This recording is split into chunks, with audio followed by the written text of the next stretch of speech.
of anxiety following the uncertainties surrounding the repeat presidential election.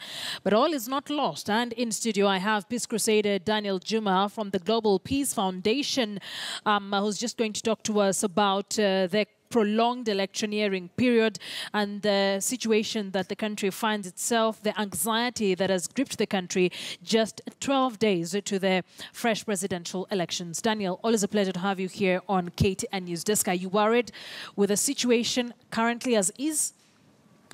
Thank you very much, Akisa. It's a pleasure to be here once again. Of course, the situation we are in now is a delicate situation. It's what I can call a political crisis. Some people are calling it a constitutional crisis, but I'd like to call it and limit it to a political crisis, and it calls for a political solution. We have leaders in the country, and we keep on urging them, especially His Excellency the President. He is the custodian of our civil liberty, and he is the President. He is the head of state of each and everyone. He's the head of state of both Jubilee members and NASA members. And he has to be able to process all the grievances that either side of the political divide has.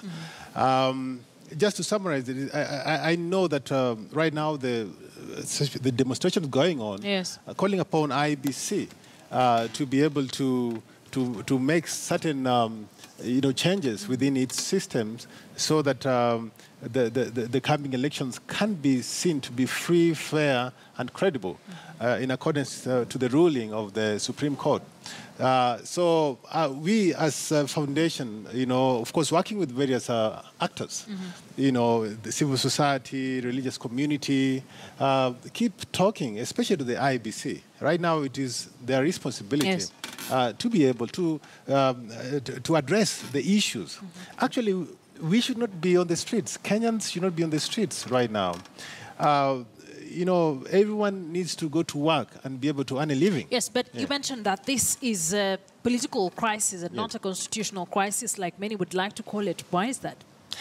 Because the Constitution has a solution to everything. If you address most of these problems that we're having, even the question as to whether we're going to have the next election, the Constitution is able to give us a solution. What we lack and what we need is a political, solution to this.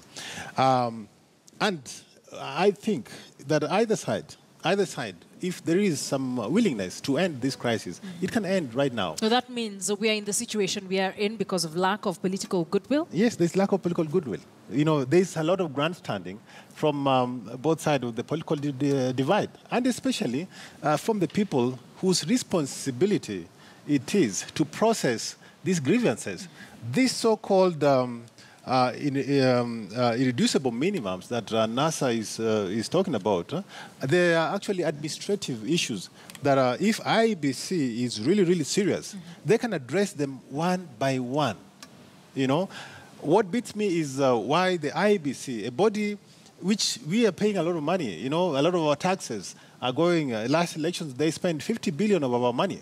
Right now they're going to spend another 12 billion.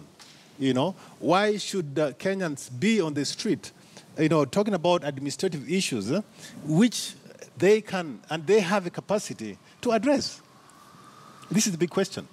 The IEBC has talked about, even today when they were meeting the observers, they still maintain that they have attempted to address a number of the irreducible minimums that NASA had raised, but they say that some are unrealistic given the time frame that the country is working on, just 12 days to go to the elections. But NASA continues with the protests from next week. They're going to be every day of the week. Where does this place us? It's very tricky. Especially, and you heard in the morning from the business community, complaining that, their businesses are affected. But it's not just the business community. Everyone is affected, even those who are going in the streets. But, give it to them. The demonstrations are protected by the Constitution. The Bill of Rights actually allows the people to be able to peacefully picket. And this appears to me as the only way. You know, it is the only way these complainants have to be able to present their grievances. So what I'm afraid of is if you close the only way available for them to vet or to picket, then where do they go?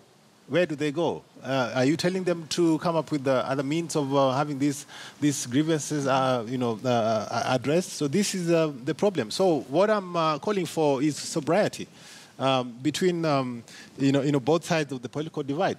I know that both sides, NASA and Jubilee, I know we have grandstandings. But as we keep saying that if President Uhuru and NASA leader Raila Odinga can meet, I'm sure they can find a solution and a way forward to this problem, if they want to do it. If they want to do it, yes. Back to political goodwill, whether it's there or not. Yes. Let's take a quick break, Daniel. We'll be back with this conversation. Daniel Juma is from the Global Peace Foundation.